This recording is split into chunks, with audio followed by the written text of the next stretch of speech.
School जाता था, हमारे संग में हमारी दुकान पर आता था। हमारे सामने ही पैदा हुआ, यहीं खेला कूदा है, यहीं रहा है।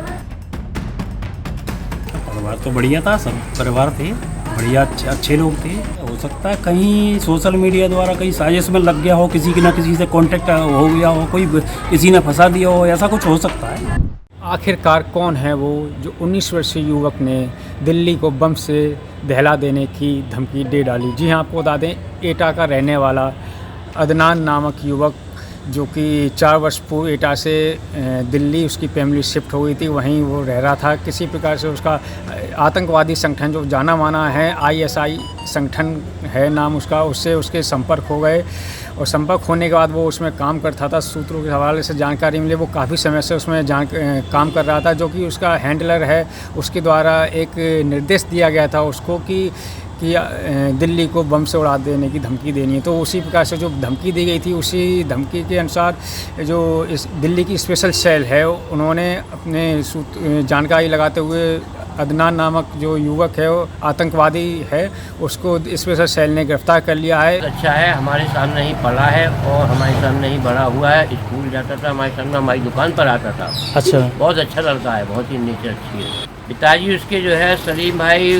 दूरदर्शन में दूरदर्शन में काम करते थे। अब उनका ट्रांसफ़र दिल्ली हो गया है। तो ये पर बच्चे सभी उनके साथ चले गए थे? हाँ, सब बच्चे उनके संग चले गए। लड़कियों की सबकी शादी कर दी उन्होंने। एटा जब यहाँ पे रहा होगा आपके पड़ोस में, तो कितनी उम्र होगी इसकी? ज़्यादा मेरे ख्याल से 15-16 साल का होगा। पारिवारिक पृष्ठभूमि किसी तरह का आपराधिक इतिहास या कुछ? कोई नहीं, कोई एकदम बिल्कुल साफ सुथरी है। हमने बचपन से देखा है, बहुत टाइम हो गया। जानकारी तो जिस मामले में पूछ रहे हो उसमें तो खैर कोई जानकारी नहीं है जी जी। लेकिन नेचर की बात है तो वही सादा जीवन था उसका और सीधा साधा बच्चा है और हमारे सामने ही पैदा हुआ, यहीं खेला कूदा है, यहीं रहा है। पढ़ाई वढ़ाई शिक्षा विक्षा भी यहाँ किदवई नगर में विश्व भारती स्कूल है, वहाँ से प्राप्त किया 8वीं तक। और उसके बाद लोकमंदा से स्कूल है, वहाँ से हाई स्कूल किया। उसके बाद अपनी तैयारी वैयार करने के लिए बाहर चला गया। इस समय तो खैर नहीं पता, लेकिन इतना पता है कि नौकरी जो है उसकी ट्रांसफ़र होकर दिल्ली चले गए, दिल्ली रह रहे हैं। इसमें मैं क्या ही कह सकता हूँ, अब ये तो विवेचना का विषय है। पुलिस इसकी जांच पड़ताल कर रही है और आगे करेगी भी। उसके बाद क्या सही निकलता है, क्या गलत निकलता है, ये तो विवेचना के बाद ही जो है पता चलेगा। परिवार तो बढ़िया था, सब परिवार थे बढ़िया, अच्छे लोग थे।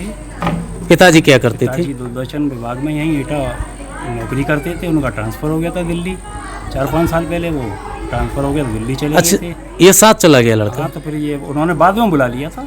अच्छा, पहले परिवार यहीं रहता था, फिर बाद में उन लोगों को यहाँ बुला लिया। वहीं पे पढ़ाई करते रहे, यहाँ भी पढ़ाई करता था। ये पढ़ाई के बारे में तो न जानकारी है, इंटर करा क्या करा ये तो न मालूम है, लेकिन पढ़ता था बच्चा और समझदार बच्चा था। या कोई मोहल्ले वाला कोई किसी काम की कह देता तो तुरंत बेचारा कर लाता था।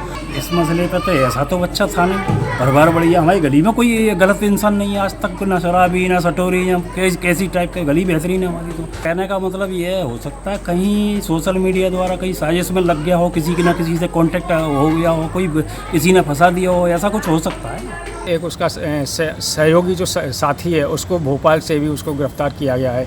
जी हाँ, आपको बता दें, जो स्पेशल सेल के आयुक्त हैं प्रमोद सिंह जी, उन्होंने बताया है, जानकारी दी है कि उसके पास से उपकरण जो बरामद हुए हैं उसमें एक पेन ड्राइव है, हार्ड डिस्क है, जो उसको ID है, जो उसमें सारी काम करने वाली चीज़ें, ये चीज़ें उनके पास से बरामद हुई हैं।